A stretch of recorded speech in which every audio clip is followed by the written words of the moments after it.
오늘 우리에게 허락된 하나님의 말씀 여호수아서 11장 16절에서 23절 보겠습니다. 여호수아서 11장 16절에서 23절입니다. 여호수아 11장 16절에서 23절.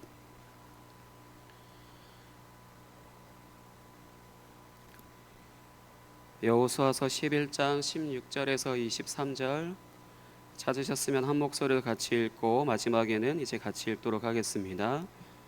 한 절씩 교독해서 읽도록 하겠습니다. 여호수아가 이같이 그 온 땅 곧 산지와 온 네겝과 고센 온 땅과 평지와 아라바와 이스라엘 산지와 평지를 점령하였으니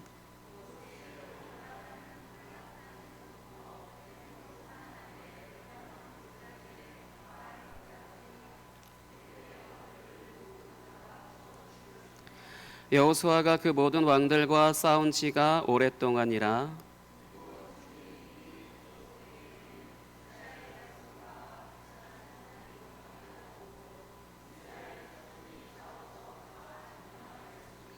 그들의 마음이 완악하여 이스라엘을 대적하여 싸우러 온 것은 여호와께서 그리하게 하신 것이라. 그들을 진멸하여 바치게 하여 은혜를 입지 못하게 하시고 여호와께서 모세에게 명령하신 대로 그들을 멸하려 하심이었더라.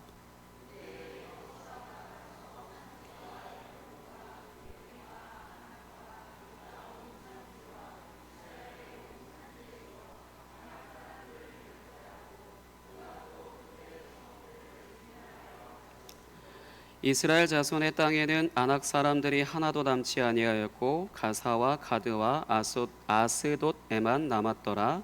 이와 같이 여호수아가 여호와께서 모세에게 말씀하신 대로 그 온 땅을 점령하여 이스라엘 지파의 구분에 따라 기업으로 주매 그 땅의 전쟁이 그쳤더라. 아멘. 이 말씀을 근거로 하여서 여호수아 연속 설교 21번째 그 땅의 전쟁이 그쳤더라 라는 제목으로 말씀을 전하도록 하겠습니다.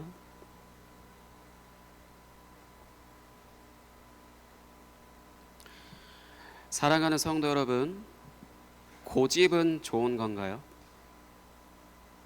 고집은 좋은 건가요? 안 좋은 건가요? 고집이 있으신 분들은 찔리시는 것 같고 없으시는 분은 입이 근질근질 하실 것 같은데, 그러면 만약 고집을 안 좋다라고 가정하에서요, 고집을 부리는 사람은 안 좋은 사람인가요? 혹시 악인으로 이제 이야기해도 되는 건가요? 그러면 고집은 왜 부리는 건가요? 고집 없어요 라는 표정으로 쳐다보시는 것 같은데, 사람이 고집을 부리는 근본적인 이유는 이제 여러 가지 이제 이야기할 수 있지만 근본적인 이유를 하나 댄다면요, 그동안 혼자 살아왔기 때문입니다. 가족이 있어요. 분명히 가족이 있고요. 친구가 있습니다. 그리고 동료가 있어요. 그러나 그 사람의 삶은 혼자서 살아온 것과 같기 때문에 항상 혼자서 모든 것을 결정하고 이제 실행하고 살아온 거죠. 어려서부터 누구와 이제 함께 사는 법을 배우고 이제 훈련하고 이제 그렇게 함께 살아온 삶을 산 사람들은 고집이 없다라고 이제 말할 수는 없지만요, 그렇게 고집을 강하게 부리지는 않습니다. 왜냐하면 다른 사람에게 자신을 맡길 줄 알기 때문에요.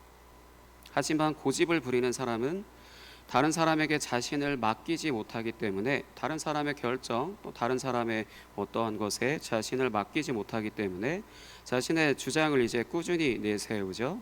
그렇게 자신의 존재감을 이제 계속해서 드러내려고 하고, 그렇게 드러낸 존재감으로 인해서 의도하지 않게 타인을 밀어내는 것입니다.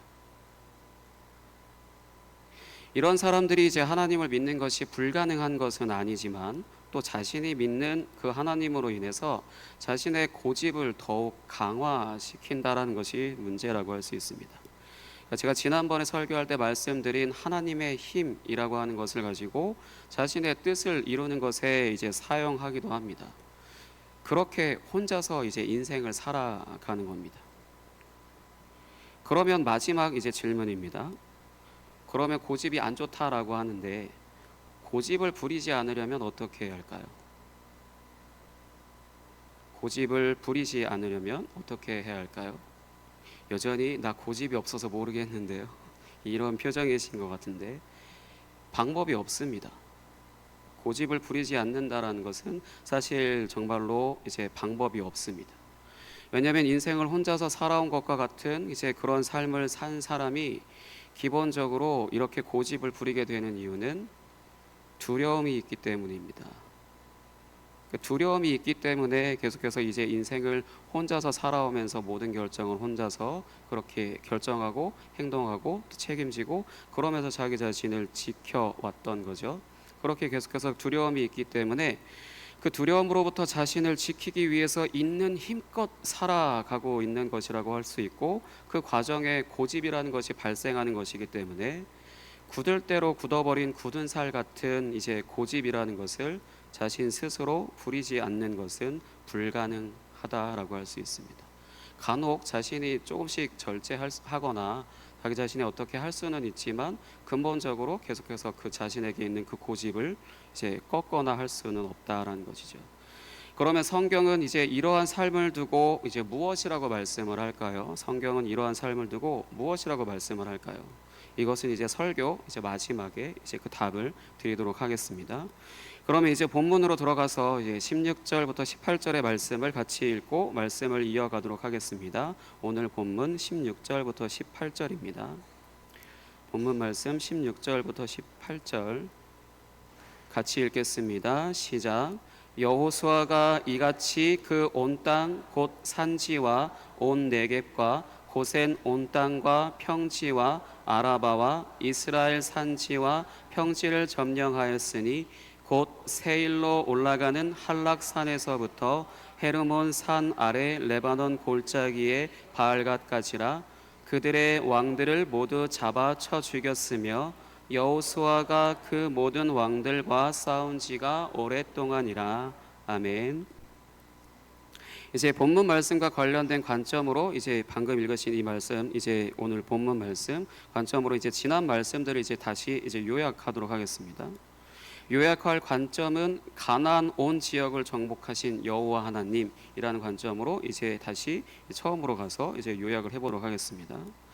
여호와 하나님께서 이스라엘을 통하여서 가나안 온 지역을 정복하시는 것에 있어서 가장 중요한 이제 지점들만 간략하게 선별을 한다면 모든 부분이 다 중요하겠죠. 서로 수식하는 것이기 때문에. 하지만 그 중에 요단 강물을 건넌 것부터 이제 시작하는 것이 이제 좋을 거라고 할 수 있습니다. 왜냐하면 여호와 하나님의 임재를 상징하는 그 언약궤를 맨 제사장들이 요단 강물을 밟자 이제 물이 갈라지게 되었죠.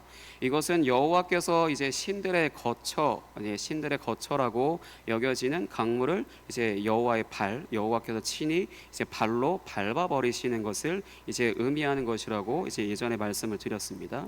그러니까 그것으로 인해 이스라엘 백성들은 이제 이미 여호와께서 장악하신 이제 그 땅 요단강을 건너서 가나안 땅을 이제 편안하게 밟았습니다.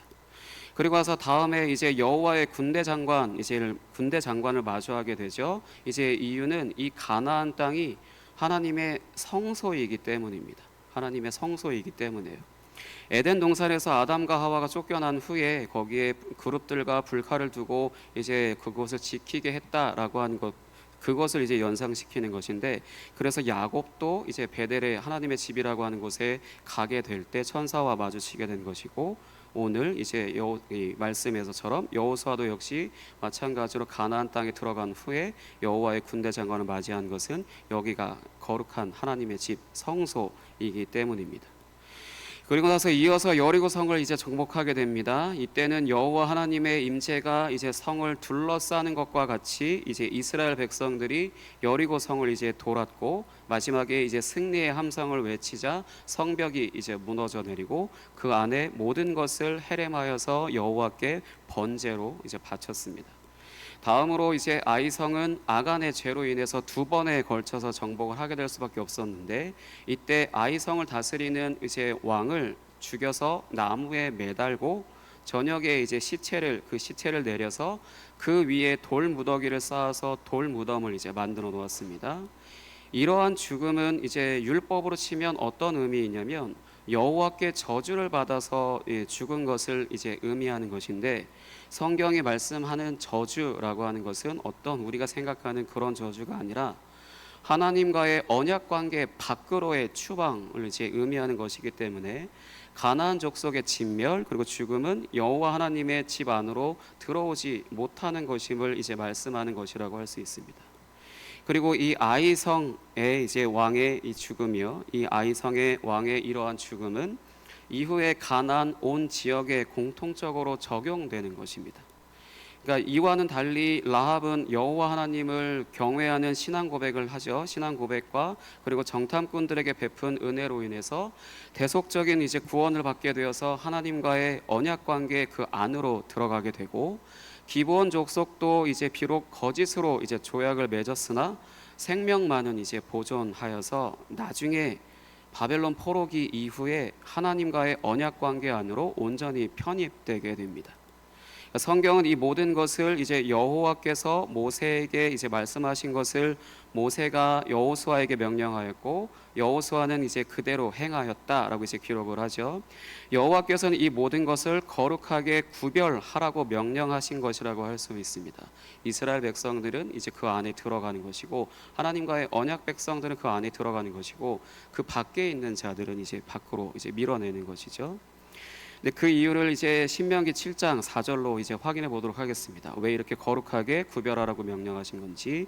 신명기 7장 4절입니다.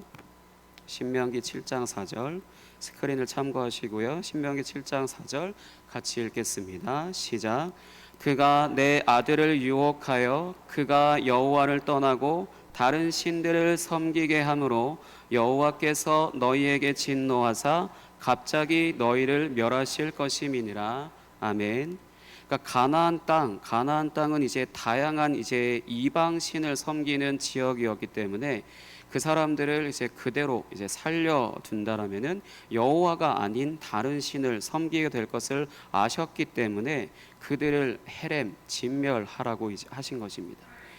헤렘한다라고 하는 것은 이제 제가 정체성을 제거하는 것이라고 이제 말씀드린 적이 있어요. 왜냐하면 이제 전쟁 기사들을 이제 읽어보면, 이전에 있었던 모든 전쟁 기사들을 읽어보면 모든 생명을 진멸하였다라는 말씀이 분명히 등장을 하죠. 근데 이제 그 안에서 유독 그 족속을 대표하는 자들인 이제 왕들의 시체를 매달고, 그리고 저주 가운데 죽은 것을 연상시키는 돌무덤을 만들어 놓은 것들이 이제 특별히 이제 의미하는 것이, 해당 지역을 헤렘하는 주된 목적이 바로 그들의 정체성을 이제 제거하는 것이라는 것을 이제 알 수 있습니다. 그리고 또 한 가지는 나중에 이제 여호수아서를 계속해서 읽어 가실 때 이제 확인을 하시게 될 텐데, 분명히 점령했다라고 이제 말했던 그 성읍들을 뒤에 가서 이제 갈렙과 같은 개인이 또다시 정복을 하게 되는 이제 그러한 장면들이 등장을 하고요. 여전히 가나안 사람들이 많이 살아 있는 것을 이제 확인하시게 될 겁니다. 말씀을 읽으시다 보면요. 그러면 성경이 거짓말을 한 건가요? 모든 생명을 다 죽였다라고 이렇게 분명히 기록되어져 있는데, 그 또다시 정복해야 되는 그 땅은 뭐고, 많은 사람들이 살아있는 가나안 사람들 중에 많은 사람들이 살아있는 것은 또 무엇인지.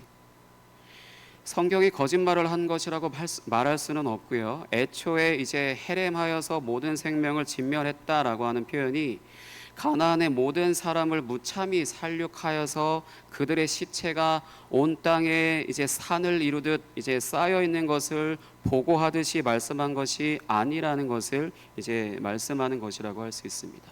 정확히 헤렘해야 될 것, 진멸해야 될 것, 그래서 정체성을 제거해야 될 것을 확실하게 제거함으로 인해서 이제 그들을 진멸했다, 이제 모든 생명을 죽였다라고 이제 표현하는 것이라고 할 수 있습니다. 그래서 본문 16절부터 18절은 지금까지의 과정이 이제 여호와께서 모세에게 명령하시고, 모세가 여호수아에게 명령을 하고, 그것을 이제 여호수아가 이제 행했다라는 것을 이제 전쟁에 대한 이제 간략한 요약을 이제 한 것이라고 할 수 있습니다. 16절부터 18절은요. 그러면 다음으로는 이제 21절부터 22절을 보실 텐데, 이제 여호수아가 승리한 전투를 통하여서 아낙 자손이라고 하는 족속을 이스라엘이 살게 될 가나안 땅에서 완전히 몰아내게 되었음을 이제 거론을 합니다. 21절과 22절 같이 본문 읽겠습니다. 21절, 22절입니다. 시작. 그때에 여호수아가 가서 산지와 헤브론과 드빌과 아낙과 유다 온 산지와 이스라엘의 온 산지에서 아낙 사람들을 멸절하고 그가 또 그들의 성읍들을 진멸하여 바쳤으므로 이스라엘 자손의 땅에는 아낙 사람들이 하나도 남지 아니하였고 가사와 가드와 아스돗에만 남았더라. 아멘. 과거 이스라엘 백성들은 모세가 가나안 땅을 이제 정탐하라고 했을 당시에 이제 민수기 이제 14장입니다. 이제 가나안 땅을 정탐하라고 모세가 이제 명령했을 당시에 이 아낙 자손들을 보고 이제 두려워하여서 그들 앞에서 자신들이 메뚜기 같다, 정말 형편없는 이제 힘없는 메뚜기 같다라고 이렇게 말하는 부정적인 보고를 했고요. 이것으로 인해서 이제 백성들이 하나님을 원망하기 시작하고 이 원망으로 인해서 광야에서 전부 다 죽을 때까지 다람쥐 쳇바퀴를 도는 것과 같이 돌면서 출애굽 1세대가 전부 전멸하는 사태가 되게 한 근본적인 원인이었습니다. 바로 이 아낙 자손이에요. 그러니까 이들을 이제 이스라엘 백성들이 살아가게 될 가나안 땅에서 전부 몰아냈다라고 하는 것은 이들의 두려움의 근본적인 원인을 온전히 제거했다라는 표현으로 이제 이해할 수 있습니다. 이 아낙 자손을 소개한다면요, 창세기 6장에 등장하는 네피림 족속을 말하는 것입니다. 이들은 고대 거인 또는 고대 강력한 용사로 이제 알려져 있습니다. 실제로 키가 인간적이지 않게 저의 한 2배는 될 것 같은데 그런 식으로 크기 때문에 이제 거인으로 이해할 수 있고, 그래서 동시에 또 실제로 강력한 힘을 가진 자들이었기 때문에 이스라엘 백성들이 여호와 하나님의 명령에 순종을 하지 못하게 할 만큼 두려운 자들인 것은 확신합니다. 그래서 이러한 이제 자들을 자신의 영역 안에서 제거했다, 이렇게 두려워했던 이제 그들을 제거했다라는 것은 두려움을 갖는 것에 대한 근본적인 원인을 자신들 안에서 완전하게 제거한 것을 의미하는 것입니다. 이렇게 여호와 하나님은 여호수아를 통하여 가나안 온 지역을 이제 점령하게 하셨고, 이때 네피림으로 불리던 강력한 용사들인 아낙 자손들을 완전히 몰아내는 일을 이루었는데, 가나안 온 지역을 점령했다라고만 이제 말해도 될 것을 굳이 아낙 자손을 몰아내는 것을 이제 와서 굳이 언급하는 이유는 이 아낙 자손들로 인해 과거 부정적인 보고, 원망, 반역, 죽음으로까지 이어졌던 출애굽 1세대들의 흑역사가 지워진 것을 말씀하는 것이라고 할 수 있습니다. 여호와 하나님은 그동안 모세를 통하여 이제 이집트에서 노예 생활을 하고 있던 자들을 해방시키시고 가나안 땅을 주시겠다라고 이제 약속을 하셨는데, 그것을 여호수아를 통하여서 이루셨음을 이제 말씀하는 것입니다. 이 과정에서 자신들의 눈으로 보고 마음으로 두려워하고 입으로 원망하고 몸을 돌이켜서 이제 애굽으로 돌아가려 했던 그래서 출애굽 1세대들이 전부 광야에서 죽음을 당할 수밖에 없었던 그 흑역사가 완전히 사라진 것입니다.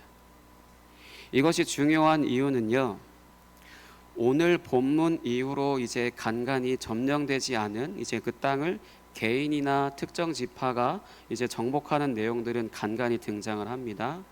그러나 대부분의 내용이 이제 땅을 분배받는 내용들이 이제 대부분인데, 땅을 분배받는다라고 하는 것은 이스라엘이 여호와 하나님으로부터 복을 받는 것, 여호와 하나님으로부터 복을 받는 것과 같은 것이기 때문에 그 복을 받는 것에 있어서 그 전에 두려움이라고 하는 것이 반드시 제거되어야 한다는 것을 말씀하는 것이라고 할 수 있습니다. 두려움 그대로 가지고 있는 상태로 이제 복을 받았다 하더라도 그 복을 받아서 누릴 수 없다라는 것을 이제 하나님께서 잘 아셨던 것이죠. 그동안 여호수아 1장부터 수없이 등장한 말이 바로 두려워 말라였죠. 이제 여호와께서 말씀하신 것을 기준으로 이 문장이 지금까지 9번 정도 이제 등장을 하였는데, 이 문장의 마지막으로 등장한 부분이 바로 오늘 본문 말씀 앞부분에 이제 북부 연합군과의 전투에 등장을 하고, 이후에는 그렇게 말씀하시는 내용이 전혀 등장하지 않습니다. 실질적으로 두려워할 것이, 이스라엘이 이제 두려워할 것이, 여호수아가 두려워할 것이 없어졌다라는 거죠. 두려워할 것이 없어졌다라는 겁니다. 외부의 적은. 그래서 23절은 이제 진행될 땅 분배, 이제 본문 23절을 보시면 이제 진행될 땅 분배에 대해서 쓰여져 있는데, 이 땅 분배로 인해서 이 땅의 전쟁이 그쳤다라고 이제 기록이 되어져 있습니다. 다른 번역에서는 평화를 누리게 되었다라고 하는 부분이 또 추가되어져 있습니다.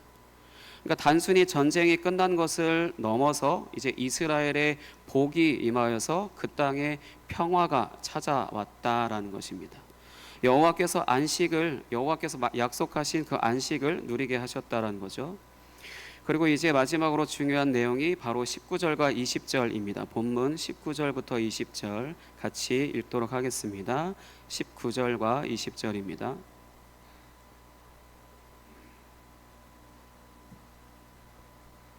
19절과 20절 같이 읽겠습니다. 시작.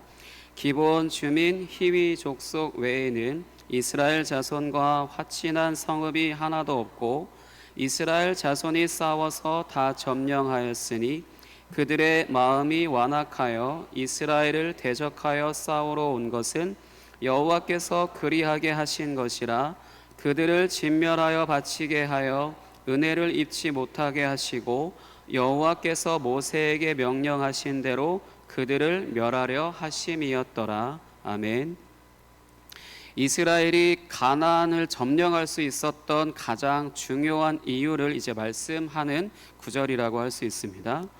여호와 하나님과 여호수아를 두려워했던 이제 기브온 족속 말고는 전부 이스라엘 자손이 싸워서 점령하였다라는 것인데, 이때 가나안 족속의 마음이 완악하였고, 그래서 연합군을 만들어서 이스라엘을 대적하러 나온 이유가 여호와께서 그들로 하여금 은혜를 입지 못하게 하신 여호와 하나님께서 행하신 일이라는 것입니다. 과거 출애굽 당시 바로의 마음을 이제 강팍하게 하셔서, 바로의 마음을 완악하게 하셔서 이집트를 10가지 재앙으로 완전히 초토화시킨 것과 같은 것이라고 할 수 있습니다. 그러면 이렇게 완악하게 한다라는 것은 무슨 의미일까요? 하나님이 바로의 마음을 완악하게 하셨다. 하나님이 가나안 족속의 마음을 완악하게 하셨다. 이게 무슨 의미일까요? 여호와 하나님께서 바로의 마음을, 그리고 가나안 족속의 마음을 조종하셔서, 컨트롤하셔서 그들을 일부러 악하게 생각하게 하고 행동하도록 하신 것일까요? 여호와께서 완악하게 하셨다라고 문장이 되어 있잖아요. 여호와께서 일부러 바로의 마음, 그리고 가나안 족속의 마음을 완악하게 하셔서 그렇게 이제 여호와를 대적하게 일부러 그렇게 만드신 것인가요? 그러면 이집트 사람들의 죽음, 그리고 가나안 사람들의 죽음에 직접적인 책임은 여호와 하나님께 있는 것이 됩니다. 왜냐하면 멀쩡하게 잘 살고 있던 이들을 악하게 하셔서, 악한 마음을 품게 하셔서 그들로 하여금 여호와를 대적하게 만드셨으니까요. 그러면 이제 여호와 하나님이 그들의 죽음에 책임이 있으시겠죠. 여기서 완악하게 한다라고 하는 것은, 이 예를 정말 쉽게 말씀드리자면, 고집 부리는 아이를 더 이상 설득하지 않고 그 고집대로 행하게 놔둔다라는 겁니다. 고집을 부리는 아이, 그 아이를 더 이상 설득하지 않고, 고집을 부리는 사람, 그 사람을 전혀 더 이상 설득하지 않고 그대로 살도록 놔둔다라는 겁니다. 고집대로 행한다라고 하는 것이 어떤 마음일까요? 자신이 주도적으로 결정하고 행동하겠다라는 거죠. 부모의 말도 듣지 않고, 누구의 말도 듣지 않고, 대화를 하더라도 고집을 부리는 사람의 특징은 자신이 이미 결정해 놓았거나 여기 계속해서 대화를 해도 그것을 이제 자신이 결정한 대로만 하려고 하는 그런 습성이 있다라고 한다면 그것은 자신이 주도적으로 결정하고 행동하겠다라는 겁니다. 그러니까 여호와 하나님께서 가나안을 정복하러 이제 자신의 백성들을 이끌고 오셨다라고 하는 것을 듣고 출애굽시킨 그 여호와 하나님께서 가나안을 정복하러 자신의 백성들을 이끌고 오셨다라는 것을 듣고 이제 그를 경외하는 마음을 가진 라합, 그리고 두려운 마음에 생명만이라도 보존하기 위해서 이제 거짓을 말하면서까지 조약을 맺어서 그들의 종으로라도 들어간 기브온 족속, 그들과 달리 이것을 거절하는 마음이었던 나머지 왕들은 자신들의 힘을 모아서 여호와를 대적한 것이 되었습니다. 그러니까 이들이 정한 마음, 우리는 저들에게 항복하지 않겠다라고 하는 그 마음, 그 정한 마음을 더욱 강화, 이제 그대로 하게 놔두셔서 이제 군사를 모아서 나오게 하신 거겠죠. 군사를 모아서 나왔지만 이제 은혜를 입지 못하게 하셔서 결국 진멸당해 버리고 맙니다. 이때 은혜를 입지 못하게 하신다라고 하는 표현이 문자적으로는 도움을 얻지 못한다라는 것으로만 우리가 이제 이해할 수 있지만, 은혜를 입지 못하게 하신다라는 뜻이 성경 안에서 어떤 의미를 가지고 있냐면요, 이들의 죄를 그대로 두어서 그 죄의 대가를 그들이 치르게 하신다라는 겁니다. 은혜를 입지 못하게 하신다라는 표현은 그들의 죄를 그대로 놔둬서 그들의 죄의 대가를 그들이 치르게 하신다라는 겁니다. 왜냐하면 사실 이스라엘이 하나님의 은혜를 입게 된 것은 이들이 어떤 특별한 것을 한 것이 아니라 하나님이 그들을 택하셔서 언약을 맺으셨기 때문이지, 이들이 순종했고 열심히 했고 어떤 공로를 쌓아서 된 것은 아니지 않습니까? 그런 것처럼 이제 은혜를 잊지 못하게 하신다라는 것은 이스라엘에게 행한 것처럼 하지 않으시겠다라는 것이죠. 이스라엘을 이제 택하셔서 언약을 맺으셨다라는 것은 그들의 죄나 과거나 그런 모든 것들을 주님이 이제 여호와께서 안고 가시겠다라는 건데, 그렇게 하지 않고 그대로 두시겠다라는 것이 그런 표현이라고 할 수 있습니다. 그러니까 반면에 이제 이스라엘 이제 민족과 반면에 가나안 족속은 하나님이 그들을 선택하지 않으셨죠. 그리고 이들은 이방신을 섬기고 있었고 이들의 땅을 이제 하나님이 이스라엘에게 주시기로 하셨습니다. 라합이나 기브온 족속처럼 하나님을 두려워하여서 이제 마음을 돌이킨 자들은 이제 은혜를 입게 되어서 언약 관계 안으로 들어갔지만, 그렇지 않은 남부 지역 사람들이나 아니면 북부 지역 사람들은 이제 연합군을 만들면서까지 이스라엘을 대적하였고 그대로 버려진 것입니다. 이것을 상징적으로 나타내는 것이 하나님께 저주를 받아서 죽은 것을 상징하는 시체가 나무에 매달려 있는 것, 그리고 돌 무덤입니다.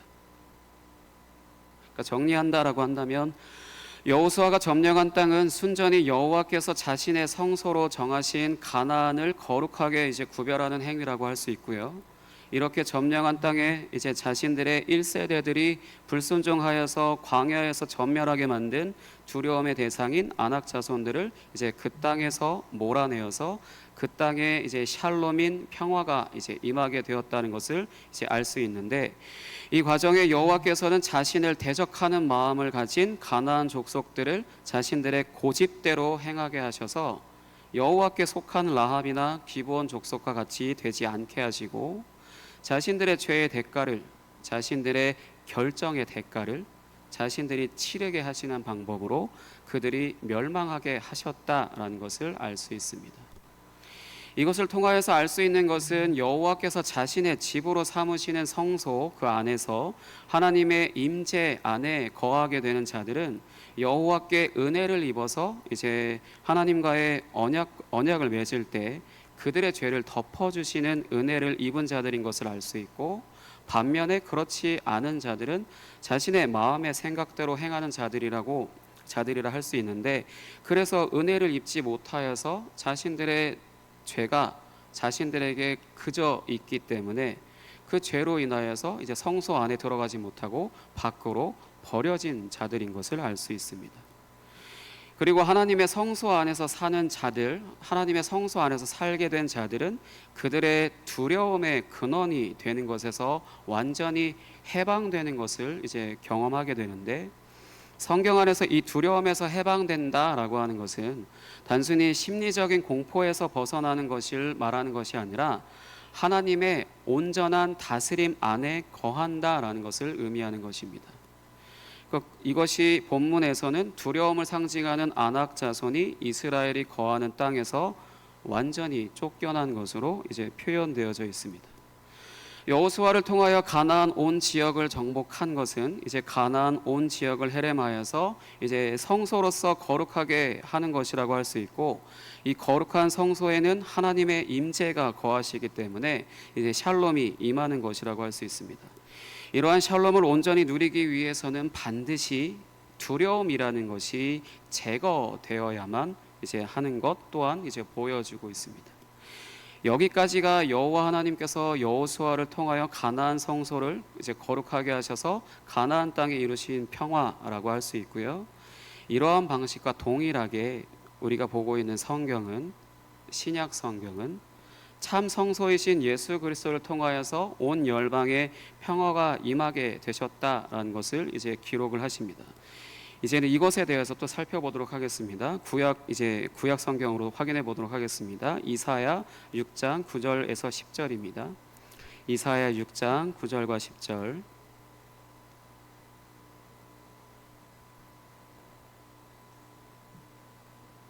이사야 6장 9절과 10절 같이 읽겠습니다. 시작. 여호와께서 이르시되 가서 이 백성에게 이르기를 너희가 듣기는 들어도 깨닫지 못할 것이요 보기는 보아도 알지 못하리라 하여 이 백성의 마음을 둔하게 하며 그들의 귀가 막히고 그들의 눈이 감기게 하라 염려하건대 그들이 눈으로 보고 귀로 듣고 마음으로 깨닫고 다시 돌아와 고침을 받을까 하노라 하시기로. 아멘. 여호와 하나님은 이번에는 가나안 족속이 아니라 이스라엘 백성들, 자신의 백성들을 이제 가나안 족속을 버려두신 것과 같이 버려두시기로 이제 결정을 내리시게 되는데, 이것도 역시 여호와를 대적하는 것 때문입니다. 여기서 이스라엘 백성들이 여호와를 대적한다라고 하는 것은 크게 두 가지로, 첫 번째는 이방신을 섬기는 것이고 두 번째는 율법대로 살지 않는 것입니다. 대놓고 여호와를 비방하거나 하는 것이 아니라 그러니까 이방신을 섬기는 행위 그리고 율법대로 살지 않는 것이 여호와를 대적하는 것이라고 할 수 있습니다. 그래서 자신들의 마음대로 사는 것을 말하는 것이죠. 그래서 여호와를 아는 지식이 없고 율법을 알지 못하면 당연히 자신의 마음대로 살게 되는 것이고, 그렇게 자신의 마음대로 살게 되는 것이 여호와를 대적하는 것이 됩니다. 이사야 선지자는 이제 자신의 고집대로 살아가는, 자신의 마음대로 사는 것을 이제 고집대로 살아가는 것으로 이제 표현한다면, 자신의 고집대로 살아가는 남유다를 향하여서 회개하라, 그리고 하나님이 심판하신다라는 이러한 메시지를 계속해서 선포하였지만 이들은 듣지 않았고요. 그래서 결국 남유다는 주전 586년에 바벨론의 침공을 받아서 멸망하여서 포로로 잡혀가게 됩니다. 하나님의 백성이 멸망해 이방 나라로 하여금 멸망하여서 포로로 잡혀가게 된 것입니다. 하지만 이 말씀은 단순히 남유다에게만 적용되지 않았고요. 이제 여기로만 끝나지 않았고 이후에 신약 성경에 예수 그리스도를 믿지 않는 것에서 또 궁극적으로 이제 성취가 됩니다. 말씀을 찾아보면 좋겠지만 제가 이제 말로만 이제 드릴 텐데, 요한복음에서는 이제 유대인들이 예수님을 믿지 않는 것에 대해서 예수께서 이사야의 말씀을 인용하시면서 방금 읽으신 이 이사야 6장 9절에서 10절 말씀, 이것을 인용하시면서 이미 결정된 것이라는 것을 이제 말씀을 하시고, 마태복음에서는 이렇게 믿지 않는 자들이 예수님을 십자가에 못 박아라 이렇게 외치는 과정에서 예수를 죽임으로 인해서 흘린 피 우리에게 돌려라, 예수를 죽임으로 흘린 피의 대가 우리와 자손에게 돌려라, 이런 식으로 또 이제 외치게 됩니다. 바로 왕이나 가나안 족속들 같이 마음에 정한 것을 이제 더욱 고집을 이제 부리는 것이라고 할 수 있습니다. 이것은 이제 이후에 또 한 번 이제 등장을 하게 되는데, 사도 바울을 통하여서 하나님의 구원이 이방인에게로 넘어간 것을 이제 말씀하실 때도 사도 바울 역시 동일한 이사야 말씀을 이제 인용하면서 또 이제 외치게 됩니다. 이것으로 인해서 하나님의 구원을 받아서 하나님의 언약 백성이 되어서 하나님이 주시는 안식으로 인해 누리는 평화가 이스라엘에만 있는 게 아니라 온 열방으로 이제 확장되어지게 됩니다. 오히려 유대인들은 버려지게 되었고요. 이것이 바로 하나님의 행하시는 심판이라고 할 수 있습니다. 이것이 바로 하나님의 심판입니다. 우리는 흔히 심판이라고 하는 것을 무언가 하나님이 자신의 창조 세계를 박살내시거나 이제 잘못한 사람들한테 이제 막 엄청난 진노를 쏟아부으시는 것으로 뭐 그런 것들로 저희가 생각을 하는데, 실질적으로 이제 하나님이 행하시는 이제 심판은 예수님의 죽으심과 예수님의 십자가 죽으심과 하나님이 이렇게 죽은 예수님을 다시 살리시는 것을 기준으로 하고, 여호수아의 내용처럼 여호와 하나님의 행하신 일을 듣고 라합과 기브온이 이제 이스라엘에 속하게 된 것과 같이 예수님의 십자가 죽음과 부활이라고 하는 것을 통하여 이루신 하나님의 구원을 듣고 하나님께 자신의 삶을 드린 사람들에게는 성령이라는 선물을 통하여서 그들의 죄가 용서되어지고 새 사람을 입고 하나님 나라 안에서 이제 하나님의 창조 목적대로 하나님의 뜻대로 살아가는 은혜를 입어서 살게 하고요. 반대로 받아들이지 않고 자신의 마음에 정한 대로 살아가는 사람들은 그 죄가 그대로 있어서 그 죄의 삭시라고 하는 사망에 매여 있는 삶을 살게 되는데, 그것이 이제 하나님의 은혜가 아닌 두려움으로 인해 자신의 마음에 정한 대로, 두려움으로 인해 자신의 마음에 정한 대로, 두려움으로 인해 자신의 마음을 지키기 위해 자신의 마음에 정한 대로 고집을 부리며 사는 것으로 나타난다라는 것을 이제 볼 수 있습니다. 이것이 바로 심판입니다. 예수님을 통하여서 심판을 행하셨고, 그 심판을 받아들여서 예수님이 나를 대신해서 심판을 받으셨다라는 것을 이제 그 은혜를 입은 자들은 하나님 나라에서 사는 것이고, 그걸 믿지 않고 거부한 자들은 그 은혜를 입지 않고 버려지는 그런 삶을 사는 것이 바로 하나님의 심판이라고 할 수 있습니다. 마지막으로 요한계시록 21장 5절에서 8절 보겠습니다. 요한계시록 21장 5절에서 8절입니다. 요한계시록 21장 5절에서 8절 같이 읽겠습니다. 시작. 보좌에 앉으신 이가 이르시되 보라 내가 만물을 새롭게 하노라 하시고, 또 이르시되 이 말은 신실하고 참되니 기록하라 하시고, 또 내게 말씀하시되 이루었도다. 나는 알파와 오메가요 처음과 마지막이라. 내가 생명수 샘물을 목마른 자에게 값없이 주리니 이기는 자는 이것들을 상속으로 받으리라. 나는 그의 하나님이 되고 그는 내 아들이 되리라. 그러나 두려워하는 자들과 믿지 아니하는 자들과 흉악한 자들과 살인자들과 음행하는 자들과 점술가들과 우상 숭배자들과 거짓말하는 모든 자들은 불과 유황으로 타는 못에 던져지리니 이것이 둘째 사망이라. 아멘. 예수님의 십자가와 부활 사건 그리고 성령의 오심은 하나님의 창조 세계를 이제 리셋하셔서 자신의 창조 목적대로 사는 세상으로 이제 만드신 것을 의미하기 때문에, 이것을 받아들인 사람들은 하나님의 온전한 다스림 가운데서 사는 은혜를 누리지만, 이것을 거부한 사람들은 은혜를 입지 못하기 때문에 자신의 죄가 그저 머물러 있고 그 죄의 대가를 이제 치르게 되는 것을 볼 수 있습니다. 그런데 이러한 패턴은 구원을 받지 않은 자들에게만 나타나는 것이 아니고, 이러한 패턴은 구원을 받은 자들 안에서도 동일하게 일어납니다. 하나님이 구원을 쉽게 취소해 버리시는 분은 아니시라서 구원을 이제 취소하시지 않는다라고 하더라도,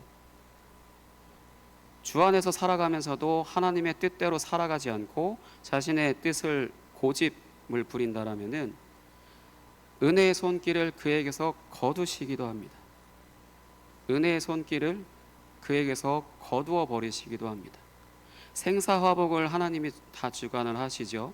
구원하시기로 결정하셨다라고 한다면은 그를 반드시 구원하시겠다라는 것인데, 그 여정 가운데, 그 과정 가운데 하나님의 뜻대로 살지 않는다라면은 믿지 않는 자들에게는 그냥 그대로 살고 그대로 살아라, 뭐 그렇게 해서 그 구원받지 못한 상태 그대로 있으라라고 하시는 것이지만, 구원을 받은 자들에게 있어서는 그걸 살아가는 그 여정 가운데 자신의 뜻대로 고집을 부린다라면은 구원의 손길을, 하나님의 은혜의 손길을 그에게서 거두시기도 하신다라는 겁니다.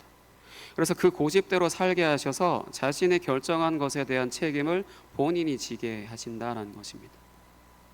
이스라엘 백성들이 광야를 40년 동안 이제 돌게 되었던 것을 이제 생각하시면 될 것 같습니다.